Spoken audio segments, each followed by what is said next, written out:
નમસ્કાર મિત્રો. હું છું ડૉક્ટર મહેશ દાફડા. મિત્રો, એજ્યુકેશન ટચ નામની આપણી આ કાર્યક્રમની યુટ્યુબ ચેનલમાં આપ સૌ મિત્રોનું હાર્દિક સ્વાગત કરું છું.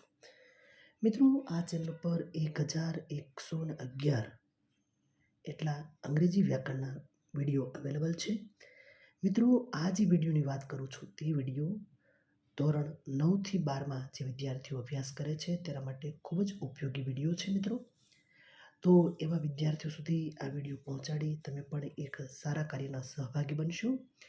બીજી વાત દોસ્તો એ છે કે અહીંયા 1111 જેટલા જે અંગ્રેજી વ્યાકરણના વિડીયો છે, આ વિડીયો જે વિદ્યાર્થીઓ સ્પર્ધાત્મક પરીક્ષાની તૈયારી કરે છે એવા વિદ્યાર્થીઓ માટે પણ આ વિડીયો અંગ્રેજી વ્યાકરણના વિડીયો ખૂબ જ અગત્યના બની રહેશે. બીજી વાત દોસ્તો એ છે કે કરંટ અફેર્સ એ અત્યારે દરેક સ્પર્ધાત્મક પરીક્ષામાં એક પરીક્ષાનો ભાગ બની ગયો છે.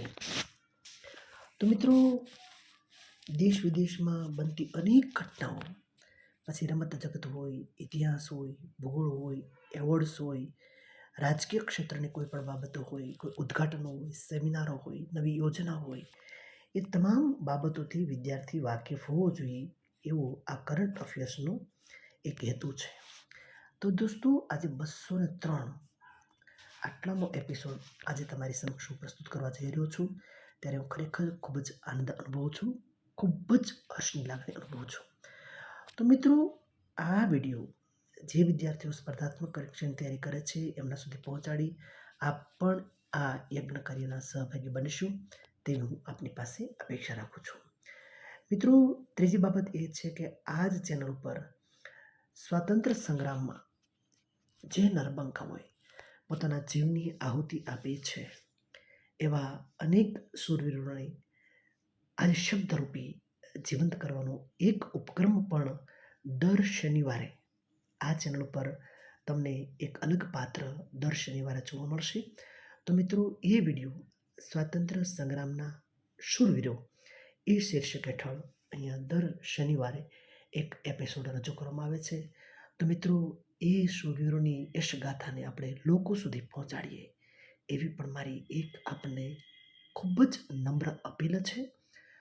એવા સ્વાતંત્ર્ય સંગ્રામના શૂરવીરોને લોક સમુદાય સુધી પહોંચાડી અને મા ભારતીનું ઋણ અદા કરીએ એવી મારી એક લાગણી છે દોસ્તો. અહીંયા વાત કરીએ છીએ કરંટ અફેર્સની, ત્યારે એક વાત એ પણ મિત્રો સાથે હું આપને કરી દઉં છું કે મિત્રો અહીંયા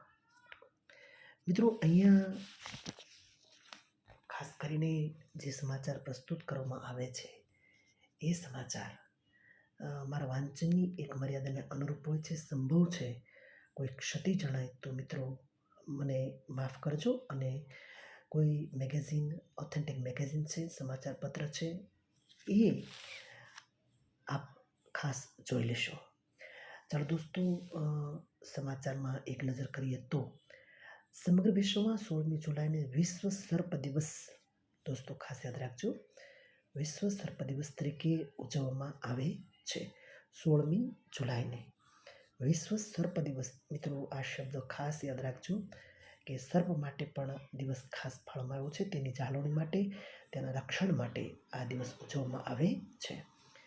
મિત્રો, તાજેતરમાં જ ક્રિકેટ કાઉન્સિલ ICCના CEO પદે સંજોગ ગુપ્તાની નિમણૂક કરવામાં આવેલ છે.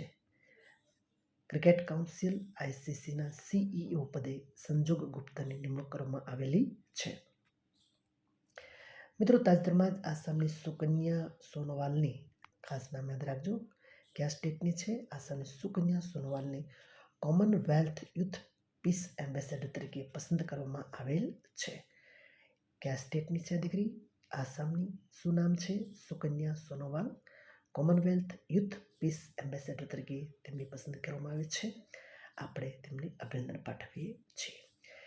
મિત્રો, તાજેતરમાં જ ભારતના મરાઠી લશ્કર એન્ડ લેન્ડસ્કેપને યુનેસ્કો વર્લ્ડ હેરિટેજ લિસ્ટમાં સમાવેશ કરવામાં આવેલ છે. ભારતના મરાઠા લશ્કરી લેન્ડસ્કેપને યુનેસ્કો વર્લ્ડ હેરિટેજ લિસ્ટમાં તેનો સમાવેશ કરવામાં આવ્યો છે. જે સાથે ભારતની 44 હેરિટેજ સાઇટ તૈયાર થયેલી છે. હેરિટેજ સાઇટ બનેલી છે.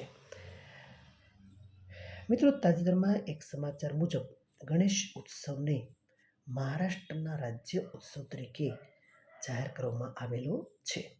ગણેશ ઉત્સવને મહારાષ્ટ્રના રાજ્ય ઉત્સવ તરીકે જાહેર કરવામાં આવેલ છે. મિત્રો, તાજેતરમાં જ કાર્લોસ અલ્કરાજે વિમ્બલ્ડન 2025નો મેન્સ સિંગલ ટાઇટલ જીતી લીધો છે. કાર્લોસ અલ્કરાજે વિમ્બલ્ડન 2025નો મેન્સ સિંગલનો ટાઇટલ જીતી અને એક ઐતિહાસિક સિદ્ધિ પ્રાપ્ત કરી છે. મિત્રો, તાજેતરમાં જ ભારતમાં બિહાર રાજ્યે પ્રથમવાર ઈ-વોટિંગનો પ્રયોગ કર્યો છે. બિહાર રાજ્યે પ્રથમવાર ઈ-વોટિંગનો પ્રયોગ કરેલ છે. મિત્રો, તાજેતરની જ એક જાણકારી મુજબ સુરત શહેરમાં દેશનું પ્રથમ સ્માર્ટ બસ સ્ટેશન બનવા તરફ જઈ રહ્યું છે. ગુજરાત રાજ્યનું સુરત શહેર એ દેશનું સૌપ્રથમ સ્માર્ટ સ્ટેશન બનવા તરફ જઈ રહ્યું છે. મિત્રો, હોકી ઇન્ડિયા માસ્ટર્સ કપ 2025ની પ્રથમ આવૃત્તિમાં પુરુષ વિભાગનો ખિતાબ હોકી યુનિટ ઓફ તમિલનાડુએ જીતી લીધો છે.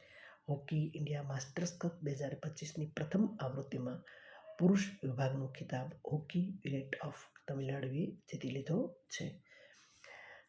મિત્રો, સ્મૃતિ મંધાના આંતરરાષ્ટ્રીય ક્રિકેટના ત્રણેય ફોર્મેટમાં સદી ફટકારનારી પ્રથમ ભારતીય મહિલા ક્રિકેટર બનેલ છે.